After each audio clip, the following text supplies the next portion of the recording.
All right. This is KT Quarantined episode 4.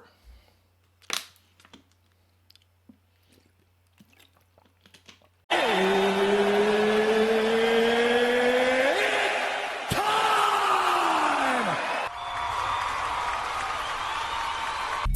go on and on, can't understand how I last so long.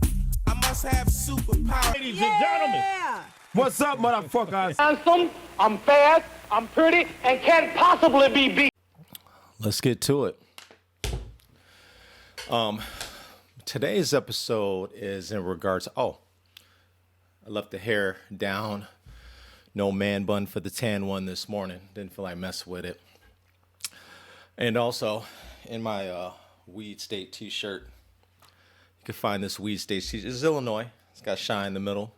Weed leaves everywhere. You can find this shirt at pofulife.com that sponsors this show. POFUlife.com, website below. So today's episode is in regards to crackheads that I've had do work for me at my apartments, at my properties. So this particular story is stories from a landlord, and it's actually talking about a time that I had some crackheads doing work at my apartment buildings. Now, this particular street, I had 5 apartment buildings there, and it was convenient because they lived there. Now, keep in mind, I did not know they were crackheads at the time, man. They covered it up well. They covered up their crackheadisms well. So, yeah, check it out. Stories from a landlord when I had crackheads doing work for me at my apartment buildings. Check it out. It's KT of KT Quarantine. I'm actually on the south side today, and interesting thing happened. You know, whenever you're on the south side or the west side, always interesting shit happens. Funny shit. Well, most of the time it's funny. But so I went to go get me a coffee, and this lady had came in, and you could tell she was a hype man. You could tell she was on drugs or whatever. Drugs make you do dumb shit, man. All right. You gonna learn today. Came to me, asked me for some money, whatever, and I ain't had no cash, man. It was with my debit card, and she was done with me at that point. Who is this nigga? And went to the guy at the register, man. And what makes it so funny is my man was shook because the only thing that she wanted is a glass of water with ice, and she was like out of her mind, right? And the owner was right there because he was actually talking to me, thanking me for my patience. And the owner was like, no, do not give her any water. No, she has to go. You have to go. So he was kind of being aggressive with her, right? And she was just like, I just want some fucking water. I just want some fucking water, you know? And my man back behind the counter was shook, man. So he didn't know what to do. So he actually ended up grabbing a cup of water and giving it to her, right? With no ice. Come on now, dog. Come on, man. So she was mad that there was no ice in the damn thing. And my man, who I'm assuming he was the owner or manager, whatever, he was pissed. Like, I told you not to give her the water. I told you da. He was pissed off. The fucking lady looks at him and said, fuck you, motherfucker. And she threw the cup of water at him. And the way that cup floated in the air was like slow motion and shit. You gonna learn today. You gonna learn today. All right. It felt like slow motion, like that shit went on forever. And that shit hit his ass perfectly in the face. Oh, God! Hey!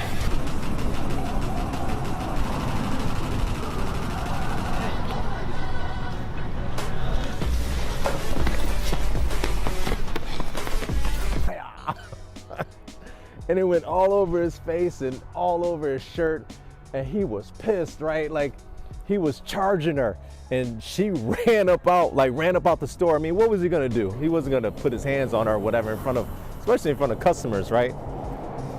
And then she came back in and grabbed a handful of, what the hell is that, Sweet and Low or whatever, packs of whatever the artificial or whatever that, I don't even use that shit, Sweet and Low or whatever, and grabbed it and was cussing at everybody and left. But my man was pissed off, and it was funny.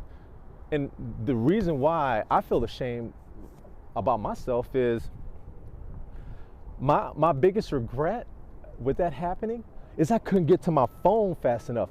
And I carry 2 phones with me. I got 2 phones, one for the plug and one for the load. I got 2 phones, but that was my thing. I was like, fuck. I couldn't get my phone out fast enough, like I was digging in my pocket. And I felt bad for my man because he had all kind of water on his face. Wow. You could tell the water was cold and shit. But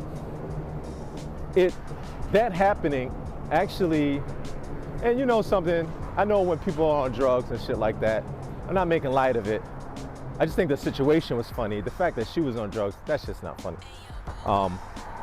You know, that shit harms people or whatever, and she obviously was not really in her right frame of mind, but it actually brought me to thinking about stories from a landlord.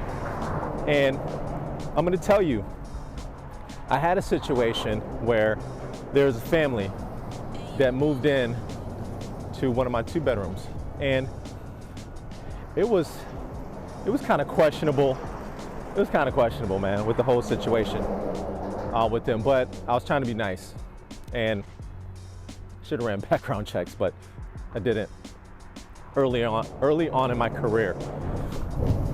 But what happened was, whoo, big ass bus went by. What happened was the husband got laid off or fired or whatever, at least laid off. That was a story they told me. I mean, I really don't know, just going by what they said. And they had, you know, kids and stuff, young kids, so I felt bad, right? So what I did was, the dude was handy. So what I did was, I allowed him to do work for me. And this was on this particular street. I actually owned 5 buildings on this particular street, so it's perfect. They lived in one of my 6 units. I had twin 6 units facing each other, so they lived in a 2 bedroom apartment. So I had 5 buildings right there. I was like, oh, this could be perfect. The guy was, you know, he was good at fixing stuff or whatever. So it was him and his buddy. Now, they temporarily moved their buddy in to the apartment to help him out, right? Another red flag, right? But the dude was very charismatic. He seemed like a cool guy. And, you know, I was really busy at the time, and I was trying to be helpful, right? So I was allowing them to go in and do work in my tenants' apartments. In the beginning, I supervised them, right? And then, being that I had overcommitted myself. Like I was stretched out, man. I had so many properties going, working a full-time job, doing my properties, and just other things that I was involved in. I kind of got lax, right? So I'm like, these guys should be fine working in these apartments unsupervised, right? Come on now, dog. Come on, man. Bad decision on my part. It's my bad. I shouldn't have never allowed that shit. So what was happening is, man, these motherfuckers started stealing shit out of the apartments from my tenants, man. And I almost had a coup on my hands because I guess they got caught or whatever, and man, my phone blew up. It just blew the fuck up. And I'm like, what the fuck's going on, right? Because this particular street, it was one of those streets where it was not the best street, right?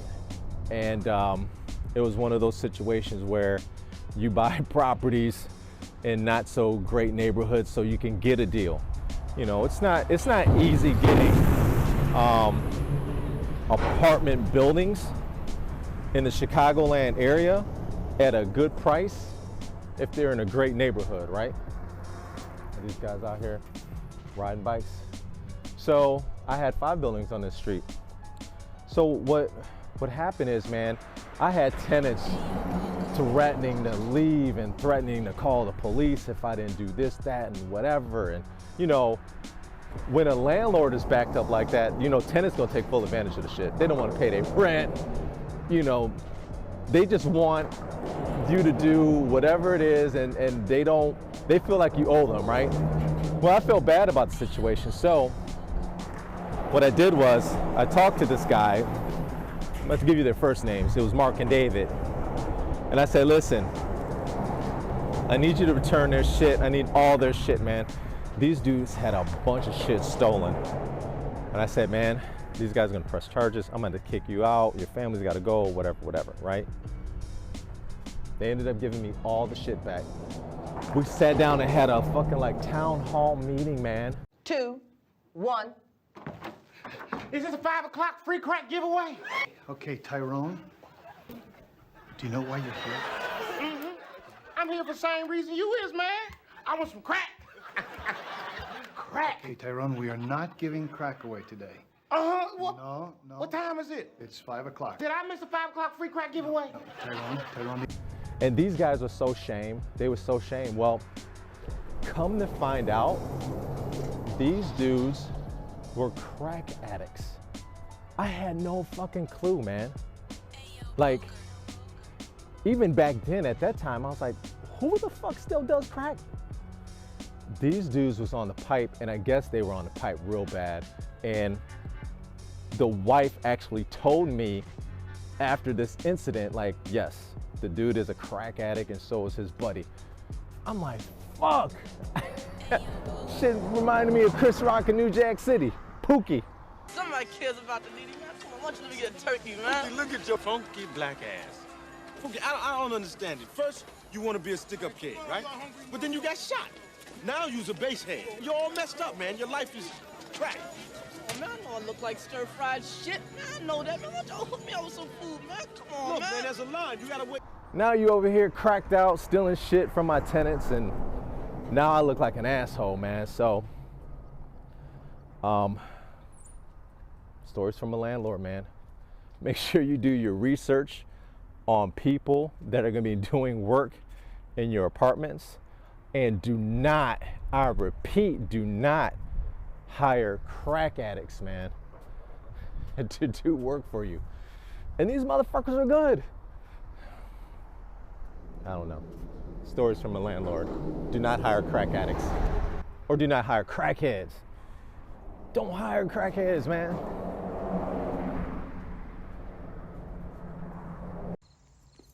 As far back as I can remember, I always wanted to be a gangster.